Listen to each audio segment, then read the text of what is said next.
suspeito estar acontecendo é que nós passamos os últimos 6 anos fazendo uma quantidade muito grande de reformas, algumas macro, mas muitas microeconômicas. E todo macroeconomista tem dificuldade de colocar nos seus estudos, nas suas equações, o efeito desse conjunto de reformas que foi muito grande. Não tem país no mundo que tenha feito esse conjunto de reformas. E isso, no final, está fazendo com que aconteça o quê? Os economistas têm errado sistematicamente as projeções de crescimento. A nossa economia tem crescido muito mais. Para dar uma ideia, a taxa de investimento, que estava da ordem de 14,5%, foi para quase 20% nos últimos 2 anos. Então, isso é um efeito muito grande na economia.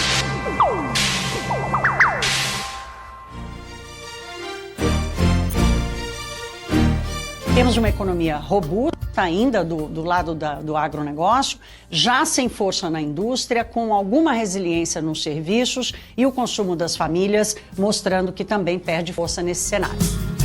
PIB a cavalo, no Terraço Cast de número 378.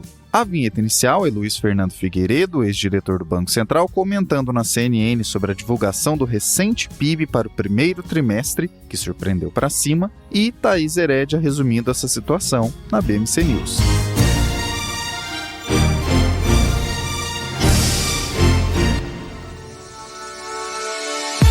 Uma coisa que eu nunca faço, e eu acho que é um grande erro, é você pensar como economista, você vai decidir o que é politicamente factível, o que é politicamente interessante. Eu nunca penso dessa maneira, eu digo o que eu penso e deixo as pessoas pegarem o que quiserem. We are expecting that every month we will see a further decrease. I think that inflation at higher rates than what we're used to is here to stay. Brasil, mundo, economia, política e o que for relevante para você. Isso é o Terraço Cast. E aí, pessoal, tudo bem? Caio Augusto, diretamente da tarde de 4 de junho de 2023, um domingo, em Ourinhos, para o 378 do meu, do seu, do nosso Terraço Cast. Nesse episódio estão comigo Arthur Solow. Fala, Caio. Quanto tempo, hein? Pra mim, você sabe, é um prazer. Sempre que você me convidar, vou estar aqui à disposição, marcando presença. Queria dar um oi especial para os terraceiros também, que nos acompanham. Coincidentemente, da última vez que eu estive aqui, né, no Terraço Cast, a gente falou de PIB, quase que indiretamente, porque a gente falou do IBCBR, que é o Índice de Atividade Econômica do Banco Central, que é uma aproximação do PIB, né, que é medida pelo IBGE. Só que na semana que passou, né, nos últimos dias, foi disponibilizado o resultado do PIB trimestral do primeiro TRI de 2023, com números mais altos do que a expectativa. E aí vamos destrinchar um pouco esse resultado, falar um pouco de perspectiva para frente. Então vamos falar desse resultado que, assim, pressionou muita gente, foi acima das expectativas, mas acho que tem pontos importantes da gente falar, tá bom?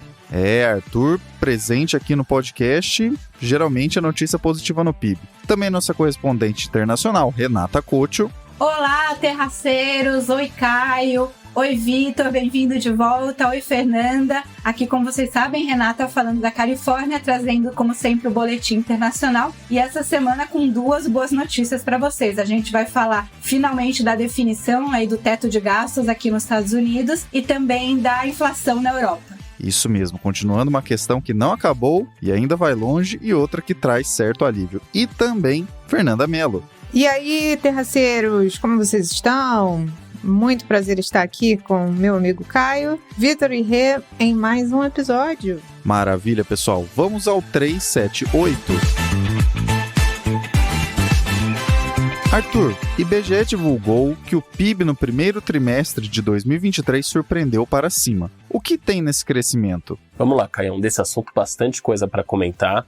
Eu acho que, em primeiro lugar, comentar dos números em geral, né? Então, acho que é importante todo mundo ficar na mesma página. PIB do primeiro TRI de 2023 cresceu 1,9% em relação ao trimestre anterior, ao quarto TRI de 2022. Aí tem uma série de outros tipos de comparação que são feitas. Então, o PIB nos últimos 12 meses, considerando os 4 últimos trimestres, cresceu 3,3%. E se a gente comparar o primeiro TRI de 23 com o primeiro TRI de 22, foi um crescimento crescimento de 4%. Então, em todas as óticas aí, um crescimento grande, né? E quando a gente olha no trimestral, um crescimento aí de quase 2%. O ponto, acho que é importante também, é ver que as expectativas, mesmo as mais otimistas, estavam falando de 1,5% de crescimento. A média estava em 1,3%, mas a gente teve 1,9%. Então, um crescimento bem maior que as expectativas, por isso que o pessoal brinca de mercado que faz preço, né? Então, a economia estava esperando crescer tanto, cresceu mais do que a expectativa. E isso é uma coisa legal de falar, que lá na última vez que eu estive aqui, a gente falou do IBCBR, já estava mostrando ali em fevereiro. O IBCBR, para quem não conhece, né, o Índice de Atividade Econômica do Banco Central, é uma aproximação do que vai sair do PIB, né? Normalmente é uma aproximação do PIB que é medido pelo IBGE, o IBCBR pelo Banco Central, e já estava mostrando o IBCBR que fevereiro já estava bastante aquecido ali, né? Então, quando a gente olha o trimestre, que é janeiro, fevereiro e março, a gente teve esse resultado aí bem mais forte. Aí o recorte desse resultado que é importante. Então, a gente teve a indústria praticamente estável, uma redução de 0,1, serviços aí 0,5, 0,6, então um crescimento bem pequeno, né? E pequeno não, né? Mas assim, um crescimento estável, né? Um crescimento relativamente pequeno. E quando a gente olha para agronegócio, vocês devem ter ouvido falar, o agro cresceu mais de 20% no trimestre aí comparado com o trimestre anterior. Aí tem uma série de motivos, né? Tem motivos tanto no denominador quanto no numerador. Quando a gente olha no denominador, né, 2022, a gente teve uma questão de uma quebra de safra grande, né? Questão de seca, a colheita ali não foi de acordo com o esperado. Então, quando a gente olha para o numerador, a gente teve um recorde de safra em 2023, e quando a gente compara uma coisa com a outra, por isso que dá um aumento da produção. A soja, para vocês terem uma ideia, cresceu 25% nesse comparativo. Então, só o agronegócio, né, quando a gente olha nesse crescimento de 20%, como o agronegócio é um pouco menos de 10% do PIB brasileiro, né, considerando os serviços, a indústria que dá o 100%, como ele é menos de 10%, ele contribui relativamente pouco para esses pontos percentuais aí, 1,9%. Mas do 1,9%, 1,7%, eu não fiz exatamente conta, mas 1,6%, 1,7% é só do agro, desse crescimento de 1,9% aí que saiu do PIB. Então esse acho que é um ponto importante. E aí, para deixar claro, né, é um crescimento do PIB legal, 1,9%, né, acima das expectativas, mas muito pontual por essa questão do agro. Se fosse só indústria e serviços, seria um crescimento pequeno, como a gente já estava acostumado nos outros trimestres. Então, levanta dúvidas da sustentabilidade desse crescimento para os próximos trimestres. Acho que um ponto também que vale trazer nessa discussão é como as expectativas em relação ao PIB foram melhorando ao longo do tempo, né? Isso eu tô falando dos últimos, 6, 7 meses. Então, se a gente olhasse, por exemplo, o Boletim Focus, a gente já falou várias vezes, Raquel, Fernanda, a mesma Renata já mencionou aqui o Caio várias vezes sobre o Boletim Focus, é uma coletânea aí da mediana, média aí das expectativas de mercado, os bancos, as corretoras, gestoras mandam as expectativas e o Banco Central consolida no Boletim Focus. Quando a gente olha em outubro de 2022, ali no auge das eleições, a expectativa do PIB de crescimento para 2022 era de 0,64%, né? Quando a gente foi para janeiro, o primeiro Boletim Focus já estava falando em 0,78% e agora o último Boletim Focus aí no final de maio já está em 1,30, né? 1,26 exatamente. Então, quer dizer,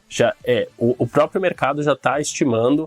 Quando saiu o IBCBR, a gente já tinha falado, né? Quem viu o Terraço Cast, a gente já tinha falado do IBCBR de fevereiro, né? Quero dizer. A gente já tinha falado que provavelmente o mercado já ia começar e naquele momento estava para 1% e agora a gente já está falando de 1,26 de crescimento com todos os boletins focos aí semanais, eles têm aumentado esse PIB, essa expectativa de PIB. Há uma semana estava 1,20, agora está 1,26. Então acho que é importante falar como o mercado ele tem corrigido para cima a expectativa do crescimento da economia como um todo. E isso é um movimento reverso, né, diferente do que estava acontecendo nos outros anos. Normalmente o mercado estimava para cima e ia corrigindo para baixo. O que está acontecendo esse ano é uma correção para cima, né? Então estimou 0,70, 0,80 e agora já está para 1,30 e quem sabe caminhando para 1,5. E aí, acho que um outro ponto que vale a pena falar, discutir aqui, é que logo que saiu esse resultado do primeiro TRI, melhor do que esperado, já começaram aquela discussão, seja no Twitter, seja em discussões de mesa de bar. Mas aí, o Lula nem começou o governo, já está com um resultado primoroso aí na economia. Como se fosse possível falar que uma coisa tem a ver com a outra. A gente sabe, já falou algumas vezes aqui, a gente sabe que tem essa defasagem temporal entre as políticas, né, entre a política e a economia. Então, óbvio que o governo que está o governo atual vai tentar puxar para ele um resultado positivo e tudo que sair errado vai falar que é do governo anterior. Isso é a história da política, né, brasileira e política mundial. Então, Então, não cai muito nessa discussão, porque é difícil de você estimar de fato qual política que está ligado a esse crescimento. Quando a gente olha, como eu falei na primeira parte da resposta, esse crescimento de 1,9 está muito ligado à questão do agro, né? Foi o maior crescimento do agronegócio, né? Da parte de agro do PIB desde 1996, então um crescimento aí maior de décadas. Então, coisa muito atípica. Por isso que a gente tem muitas dúvidas em relação à continuidade e sustentabilidade. E esse é um ponto importante também de trazer. O que a gente teve de melhoria de produtividade em si da economia? Do agro, sem dúvidas. A gente tem maquinário, técnicas muito melhores do que a gente tinha há 1 ano, há 10 anos. Isso não tem discussão no campo, né? Mas quando a gente olha para a indústria, quando a gente olha para serviços, a gente não tem nenhuma grande política aí que aumente a produtividade. Quando a gente olha a produtividade em geral, na décadas, está estagnada.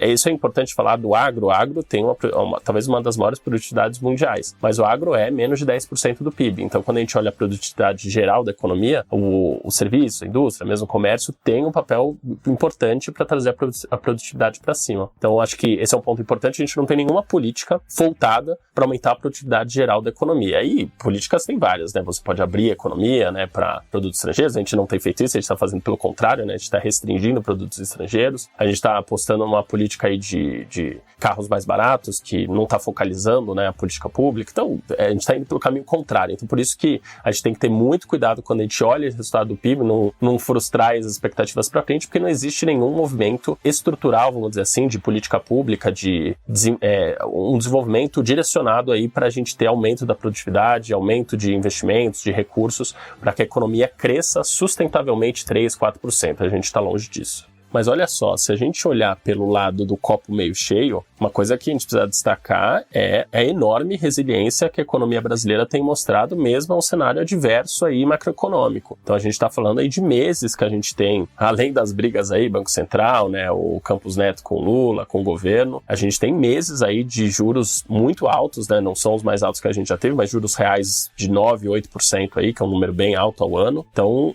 mesmo com os juros lá em cima, a gente tem uma economia aí crescendo a quase 2%, com características bem pontuais, como a gente citou, mas é um negócio que as pessoas começam a olhar e falar, pô, a economia não tá tão fraca quanto a gente imaginava. E uma coisa legal, já vi o Caio falando do Market Makers, é um podcast bem legal lá do Thiago Salomão e do Renato Santiago, eu acompanho também, e num desses últimos episódios, um dos convidados, não lembro o nome, falou, né, que quando a gente olha, a gente vê isso, né, brasileiro, às vezes a gente se compara muito com países desenvolvidos, mas os países desenvolvidos não comparam a gente com eles, né, compara com os emergentes, né, com Turquia, Argentina, Colômbia, mesmo com China. Então, quando a gente olha, imagina que os investidores ali estão olhando para esses países, né? Então, o Brasil, foi dito isso lá no podcast, né, num dos episódios, que o Brasil é quase aquele aluno nota 5, 6, né, aluno que passa de ano, que não tem dado tanto problema quanto aqueles que não passam, mas se não fizer nada muito absurdo institucionalmente falando, né, uma ruptura grande, vai bem, entendeu? E pode receber investimento de fora, né, investimento de fora, receber recursos, capital, que é importante aí para crescimento sustentado. Então,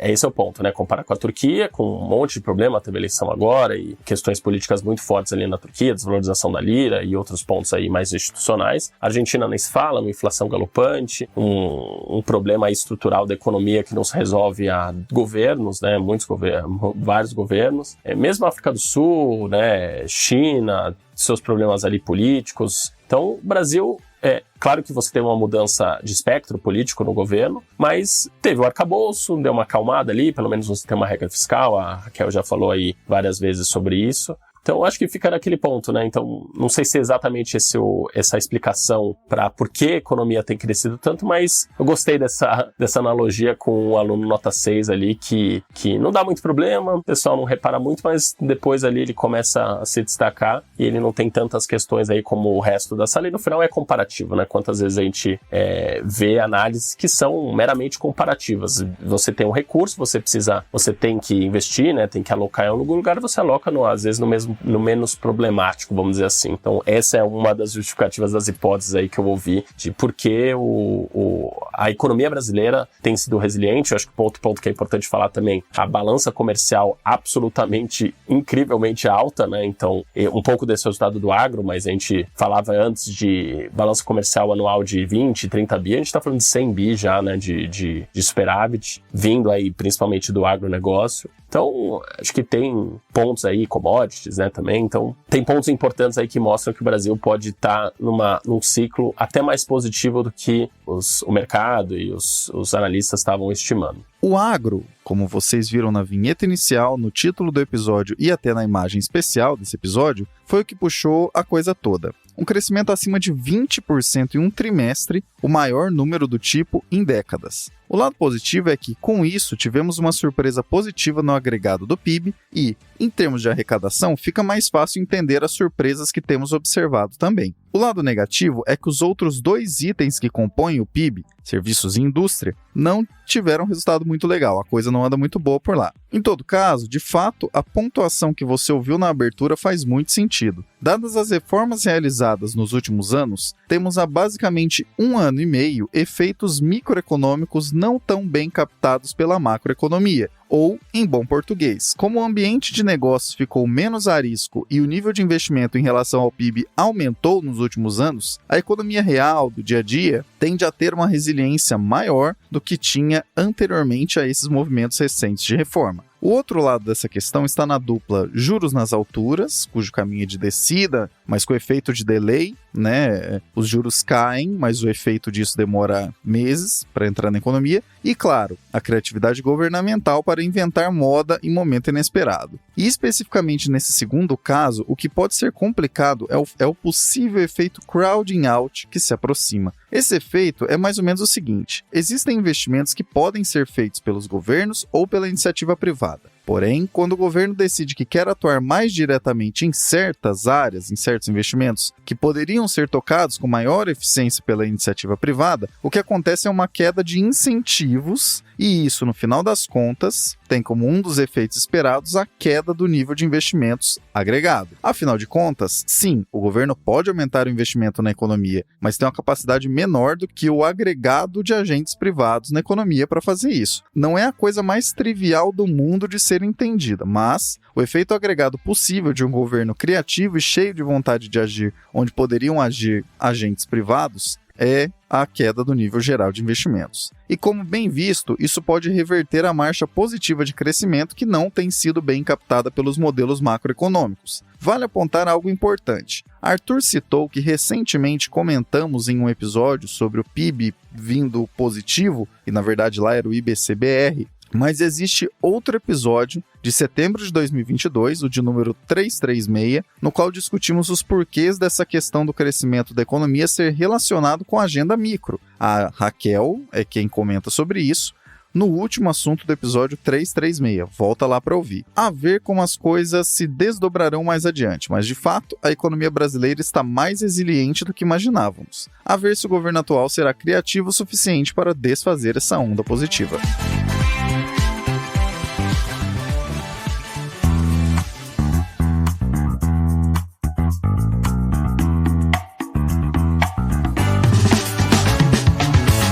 Sabe onde você encontra todas as contas oficiais do Terraço Econômico? Na nossa Linktree. YouTube, LinkedIn, Facebook, Telegram, Instagram, Twitter, WhatsApp e TikTok estão disponíveis lá. Ah, e se você não é fã de redes sociais, mas quer mesmo assim ficar por dentro das nossas novidades, coloque seu e-mail no nosso mailing, o link está lá também. Além disso, você também encontra oportunidades de nossos parceiros, o curso Python para o Condado, no qual você aprende programação, e o link para abrir sua conta na Nomad. Abra com o cupom TERRACO20, tudo em maiúsculo, para ganhar até $20 na sua primeira remessa de câmbio. E para finalizar, lá você também acessa nossos e-books, 10 motivos para aprender mais sobre economia hoje e Projeto Nobel, com artigos sobre todos os anos do Nobel de Economia entre 1969 e 2022. Ambos de graça, baixe agora mesmo.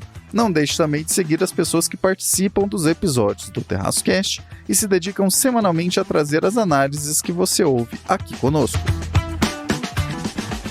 Renata, traga para nós o Boletim Internacional. Então, começando aí com o nosso primeiro assunto, né, com a nossa primeira boa notícia, que é com relação ao teto de gastos nos Estados Unidos, né? Eu comentei bastante todo o histórico com vocês na semana passada, então não vou falar de novo, até porque vocês entendem o conceito que é meio parecido com aí do Brasil, né? E aí tava nessa disputa no Congresso, porque os Estados Unidos, né, como eu falei na semana passada, atingiram o teto de gastos no final do ano passado, conseguiram a prorrogação até junho desse ano, mas o junho seria aí o deadline, né, a data D final, então que os congressistas precisavam chegar numa conclusão aí, num acordo com o presidente Biden, que estava querendo aumentar o teto de gastos para poder fazer frente aos pagamentos do governo americano, né? Finalmente, o Congresso chegou a um acordo, né? Eles conseguiram postergar o teto de gastos, né, o limite da dívida americana até 2025, então o presidente Biden não vai precisar se preocupar com isso nem esse ano, nem o ano que vem, né? Eles conseguiram chegar no acordo, eles limitaram os gastos discricionários do governo americano no nível de 2023, então o governo não pode gastar nem em 2024 nem em 2025 mais do que gastou em 2023 nos gastos discricionários, mas eles mantêm livres os gastos obrigatórios, né? Pagamento do Social Security, dos aposentados, seguro-saúde, né? O Medicare, que são as pessoas acima de 65 anos ou pessoas que têm doenças crônicas graves, né? Então, essa parte ficou protegida, mas mesmo assim, o presidente Biden vai ter que cortar gastos, né? Porque a inflação continua, o teto ficou em 2023, então alguns programas vão ter que ser revistos, vão ter que diminuir o tamanho, mas o presidente Biden é considerado uma vitória, né? Várias coisas que os republicanos queriam tirar, então aquele Inflation Reduction Act, né? Aquela lei que colocou um teto de gastos de alguns medicamentos nos Estados Unidos, algumas coisas, né? Ticket refeição, né? Que eles chamam aqui os food stamps, também é um programa que deve ser reduzido, deve ser enxugado, mas de forma geral eu acredito que foi uma vitória para o presidente Biden e para os Estados Unidos e para o mundo todo, né? Porque imagina se os Estados Unidos fossem dar calote nos títulos da dívida, seria um caos no mercado internacional, no mundo todo. Então esse risco, pelo menos até 2025, está descartado. A outra boa notícia que eu queria comentar com vocês essa semana, um boletim um pouquinho mais curto, é a questão da inflação na Europa. Então, a inflação de maio veio abaixo das expectativas, 6,1%, abaixo do que o acumulado no ano, né? A inflação de maio, 6,1% acumulado nos últimos 12 meses, abaixo do que tinha sido em abril de 7% e bem abaixo do que dos picos, né, que aconteceram no final do ano passado, quando a inflação na zona do euro superou aí os 2 dígitos, né? Ficou acima de 10%. Principal contribuição para essa redução da inflação, né? Lembrando que não é deflação, os preços na Europa continuam subindo, o que diminuiu foi a aceleração, né, dos preços, então a taxa de inflação anualizada, e a principal contribuição para isso foi a queda nos preços de energia.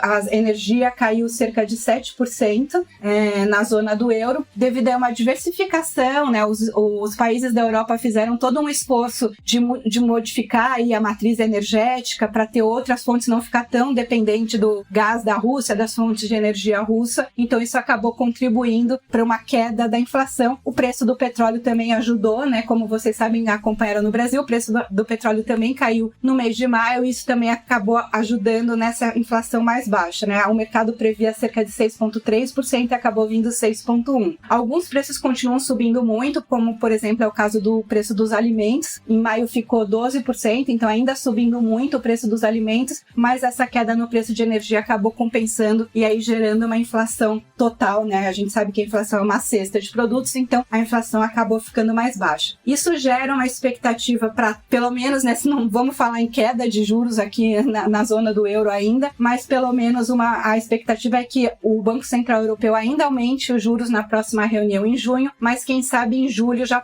pelo menos pare de subir, né? A gente lembrando aí que tem uma discussão no mundo inteiro a respeito de aumento de juros para conter inflação, né? A zona do euro e os Estados Unidos continuam aumentando os juros, né? O Brasil deixou de aumentar desde agosto do ano passado, a taxa no Brasil está em 13,75 desde agosto do ano passado, não caiu, mas também não subiu acima disso. Na zona do euro continua subindo, mas a expectativa é que a partir de julho, agosto, pelo menos a taxa de juros pare de subir, mas ainda não se fala em corte na zona do euro e aí nos Estados Unidos também ainda não, mas pelo menos só de parar de subir já é alguma ajuda. Fica aí a recomendação para você que quiser saber mais sobre os meandros históricos e políticos dessa discussão recente do teto da dívida dos Estados Unidos. A Renata explicou com detalhes no episódio 377. O importante a ser pontuado desde agora é que, de fato, isso não significa o fim de todos os problemas, mas só o adiamento de decisões bastante importantes a serem tocadas no Tio Sam. 2025 está logo ali e os desafios fiscais são imensos. Não dar calote é uma boa notícia? É claro que é, mas está longe de significar o fim do mundo saiu do radar. Na verdade, ele só foi um pouco adiado. E sobre a inflação europeia, como basicamente tudo na economia, lado bom e lado ruim estão presentes. O lado bom é que a despressurização confirma que o pior já passou por lá. O lado ruim é que, além de estar bem acima da meta de 2%, esse dado recente mostra que o desafio dos juros continua a ser relevante. Em todo caso, de fato, as duas notícias trazidas pela Renata nessa semana são positivas. Teto da dívida equalizado nos Estados Unidos significa menor pressão para os mercados globais, em função de afastar o fantasma de um calote que chacoalharia o capitalismo como um todo. E, com a inflação cedendo na Europa, temos o demonstrativo de que um problema que dava tanta dor de cabeça, embora ainda dê, é bem mais sutil agora do que foi poucos trimestres atrás. Juros nesses dois cantos seguirão altos, mas talvez não precisem de tanto reforço de alta assim. Andar de lado é mais provável do que subir mais um pouco, mesmo que subidas não tenham ainda saído do radar.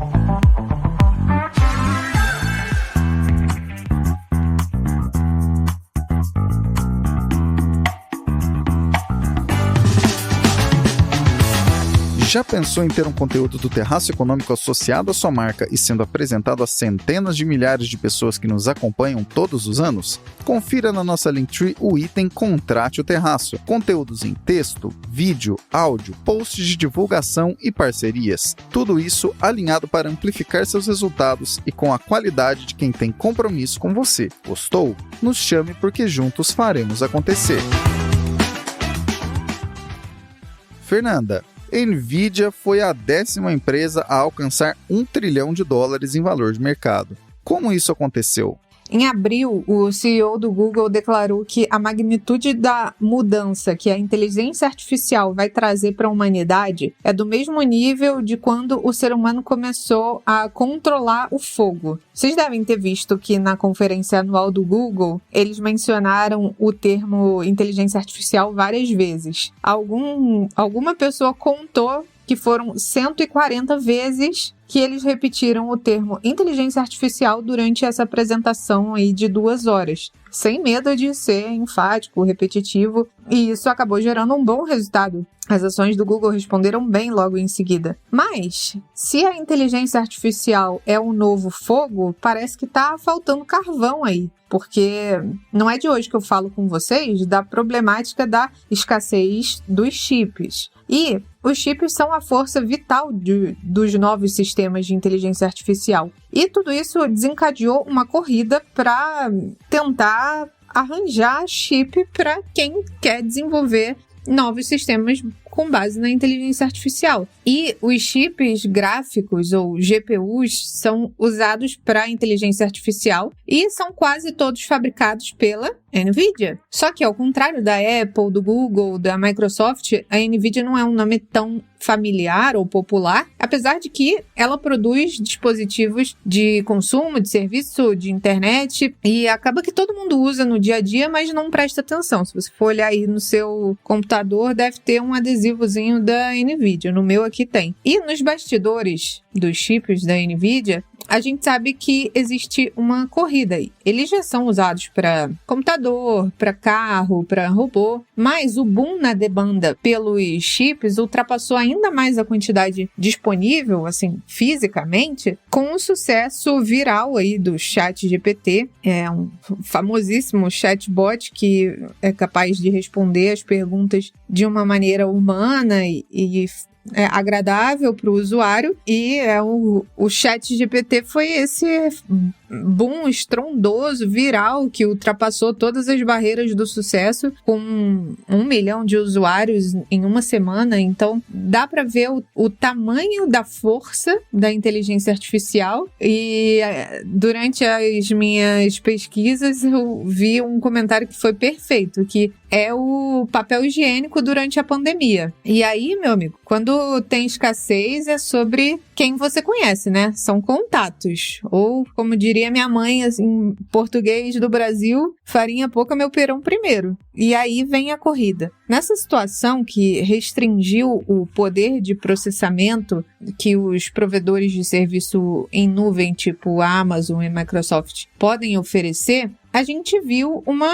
busca incessante por chips, né? Os desenvolvedores de inteligência artificial precisam de capacidade do servidor para desenvolver e operar os modelos mais complexos e ajudar outras empresas a criarem serviços de inteligência artificial. E mesmo os empreendedores de tecnologia mais conectados no mundo, assim, eles estão lutando para garantir o seu lugar ao sol ali, garantir capacidade. Na metade de maio, aconteceu uma audiência no Congresso americano que chamou o CEO da OpenAI, a dona do ChatGPT, para testemunhar ali num painel para o Senado para regulamentar as ferramentas de inteligência artificial disponíveis para os consumidores. E aí, o CEO da OpenAI, né, leia-se dono do ChatGPT, disse que seria melhor que as pessoas usassem menos o ChatGPT por causa do gargalo de processador. E aí, momento fofoca da tarde. O Elon Musk, que chegou num patamar de absolutamente não medir as palavras, falou que os chips GPU são, nesse momento, consideravelmente mais difíceis de se obter do que drogas. E aí, olha o tititi do meio. Como eu falei, tudo nessa vida são contatos. E ser o Elon Musk tem muitas vantagens, né? No início desse ano, as startups que estavam ali chorando para ter mais capacidade de computação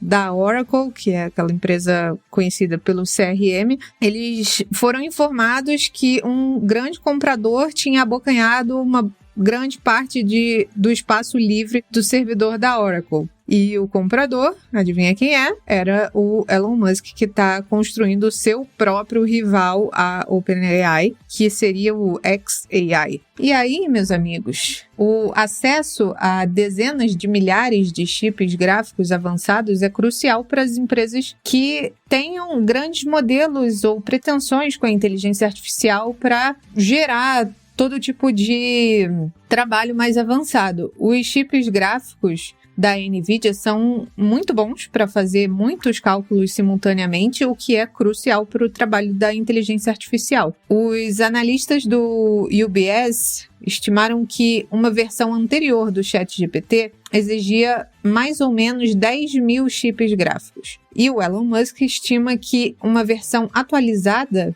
né, de um chatbot deveria requerer 3 a 5 vezes mais processadores avançados do que isso. Então, é muita demanda. E a NVIDIA disse recentemente que está expandindo seus suprimentos para tentar atender essa demanda. Demanda essa que elevou demais as ações da empresa, e é bem por isso que a gente trouxe esse tema aqui essa semana. As ações da empresa, assim, mais que dobraram, né? Chegou num crescimento de 167%. Os custos dos chips variam muito, mas os chips avançados, né, que são esses mais procurados, são vendidos por cerca de $33 mil, e esse preço pode ser ainda mais alto no secundário, né? No mercado secundário ali, graças a tanta demanda. O diretor executivo da NVIDIA disse no domingo, e aí você achando que vida de diretor é moleza, né? Ele disse no domingo que a empresa aumentou muito a sua produção de um chip que chama H100 e seria o novo chip principal da inteligência artificial. Alguns investidores, vasculhando aí os contatos e tal, têm pedidos em massa de processadores por mais capacidades, e as startups estão escolhendo os modelos de inteligência artificial para tentar ser um pouco mais eficiente nesse uso de chips, comprando, às vezes, né, para contornar essa situação, servidores físicos com chips gráficos relevantes, ou mudando para provedores de nuvem menos populares do que uma AWS da vida, tipo mudar para Oracle, até que essa situação de escassez seja resolvida. Outros fundadores de inteligência artificial estão implorando a Amazon, a Microsoft por mais espaço de servidor, mais poder, né? A indústria está vindo com essa demanda muito, muito forte. e muitos fundadores de inteligência artificial esperam que essa escassez dure aí por pelo menos mais um ano. É uma limitação física, né? É difícil garantir com muito imediatismo. E as empresas que conseguem proteger o poder da computação ainda podem esperar algumas semanas, mas mesmo que às vezes um pedido já esteja pago, não significa que eles vão chegar automaticamente, né? Então tem esse delay que a gente vem comentando que desde a pandemia, e é difícil suprir, né? Os fabricantes de servidores e os clientes diretos dizem que vem enfrentando uma espera cada vez mais longa, né? Quem consegue seu espaço ainda tem um delay para receber a encomenda, e tudo isso criou um mercado secundário para esses chips avançados, e em parte envolvendo grandes empresas de cripto, porque as empresas de cripto compraram muitos chips durante o boom para fazer mineração, e agora eles não precisam tanto, né? Graças à desaceleração do mercado de moeda digital. E aí vem se formando um mercado secundário. O negócio da NVIDIA começou há muito tempo, né? Há 30 anos, e hoje é o centro da revolução da inteligência artificial. E aí o mais interessante, né? Se tornar a primeira empresa de chips a chegar na casa do $1 trilhão. As ações da NVIDIA dispararam muito, né? Especialmente na quinta-feira, 25 de maio, batendo recorde histórico depois desse boom e traduzindo as vendas a níveis, assim, históricos também. As ações, como falei para vocês, subiram mais de 160%, e quando a NVIDIA começou a investir nesse tipo de chip, não teve muito alarde, né? Foi lá em 2006 que eles começaram a abrir as unidades de processamento gráfico para os desenvolvedores mexerem. Na época, os analistas nem pediram mais detalhes, enfim, não chamou muita atenção na época. Esses processadores NVIDIA, os desenvolvedores começaram a perceber, né, depois do lançamento, que eles eram, por um acaso, extremamente bons para fazer cálculos complexos que, hoje em dia, sustentam os sistemas de inteligência artificial mais modernos que existem. O primeiro grande sucesso da NVIDIA foi com videogame, com a mineração de criptomoedas, onde surgiu esses processadores, né, esses chips. E agora, a NVIDIA... Agora não. Na verdade, lá em 2020, a NVIDIA já tinha superado a Intel em valor de mercado, mas com o inverno cripto, as ações da NVIDIA caíram bastante, né? Porque, a princípio, via-se que esses chips tinham a finalidade de atender as criptomoedas. Mas agora, com a onda de inteligência artificial, reacende o entusiasmo dos investidores. E os analistas dizem que o boom da inteligência artificial é uma promessa muito maior e muito mais duradoura do que a de criptomoeda, obviamente. Atualmente, a NVIDIA não tem concorrente que possa igualar a variedade de chips e de softwares para essas demandas de inteligência artificial. E aí, o que é diferente na inteligência artificial é que tem uso, claro, da tecnologia, né? E as empresas vão cada vez mais buscar explorar as suas capacidades. Essa febre por chips da NVIDIA tem estado assim, tão em alta ultimamente que a sua cadeia de suprimentos tem lutado muito para manter o ritmo, né? Eu falei para vocês que estava com um delay de entrega e tudo mais. O diretor financeiro da NVIDIA disse que a empresa garantiu os suprimentos de chips substancialmente maiores para o segundo semestre, mas assim, é uma limitação física, né? A empresa vem adotando aí desde o início um modelo de negócios para distribuir a produção, né, para contratar fabricantes de chip, porque a NVIDIA projeta, mas não fabrica, né? E aí a gente tem a também conhecidíssima maior produtora do mundo, a Taiwan Semiconductor Manufacturing. E essa mudança no cenário da computação pode trazer muitos desafios para Intel, que é a maior fornecedora de CPUs aí para computadores. E a Intel, as ações caíram, né, na quinta-feira, no dia que da NVIDIA explodiu. E aí, nesse contexto, a gente acaba percebendo que a NVIDIA é a empresa quando o assunto é inteligência artificial. Parece que a inteligência artificial é a nova corrida do ouro chegando e a NVIDIA é quem está vendendo todas as pás para quem quer entrar nessa corrida. Em aspectos tecnológicos, de fato, existem muitas questões amplas a serem consideradas que fogem dos conhecimentos do que você ouviria com detalhes agregadores em um podcast de economia e mercados como esse que você está ouvindo agora. Porém, existem 2 pontos importantes e bastante relacionados a aspectos econômicos que valem ser pontuados aqui. Em primeiro lugar, existe nesse momento um enorme FOMO, expressão Fear of Missing Out, que numa tradução livre significa medo de ficar fora da onda do momento.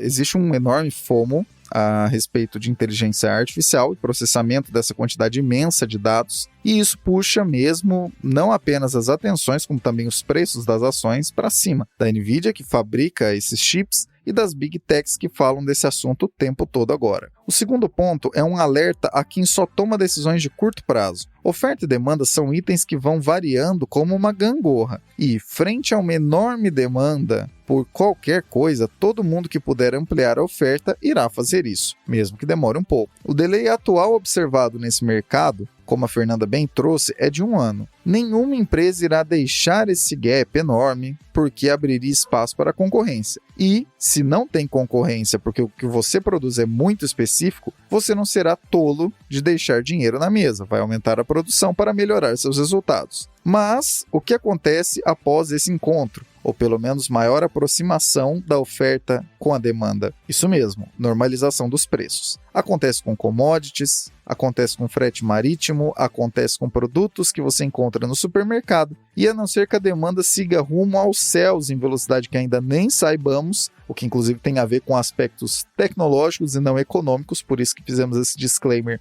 ao início desse comentário, vai acontecer também com os chips essa normalização de preços em algum momento. Isso vai impactar nas empresas que produzem esses chips e também vai impactar nas empresas que estão falando bastante de inteligência artificial nesse momento. Lembre-se sempre, seja na vida, nos investimentos ou em sua atividade profissional, de separar aspectos conjunturais, o momento atual, dos estruturais, como as coisas funcionam ao longo do tempo. Assim, você corre menos risco de passar apuro por decisões tomadas com base na emoção. Quem comprou placas de processamento a um preço inacreditável para entrar no mercado de criptomoedas e depois vendeu ou ainda tenta vender a uma fração do que pagou, sabe bem do que estamos falando.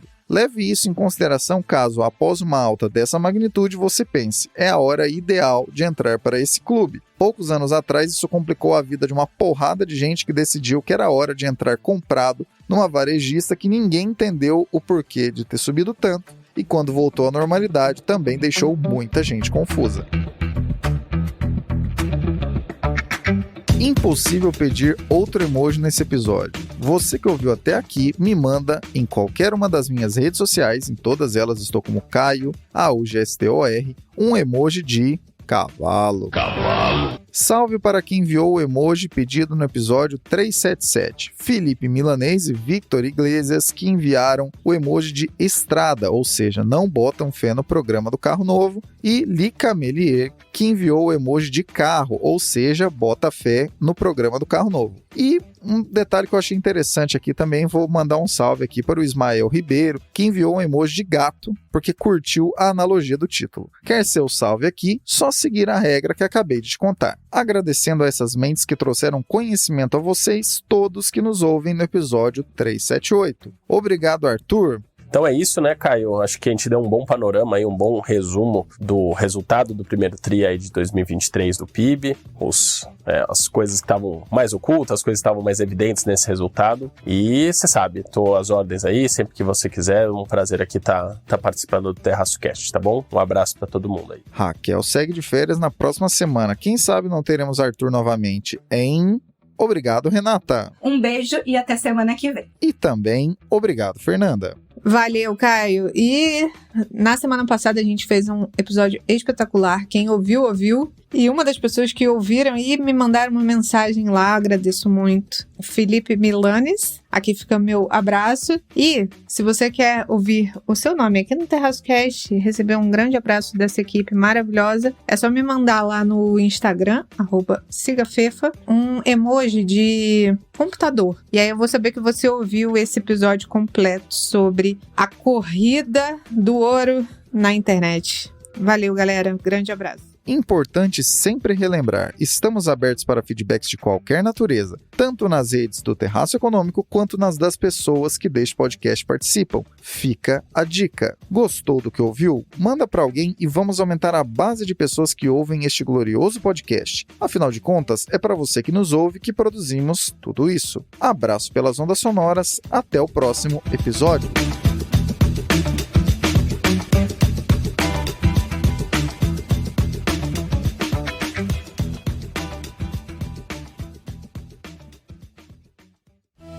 Este episódio foi editado por Atelas, soluções em áudio para podcasts. Encontre a Atelas nas redes sociais. É só buscar por @AtelasEdição.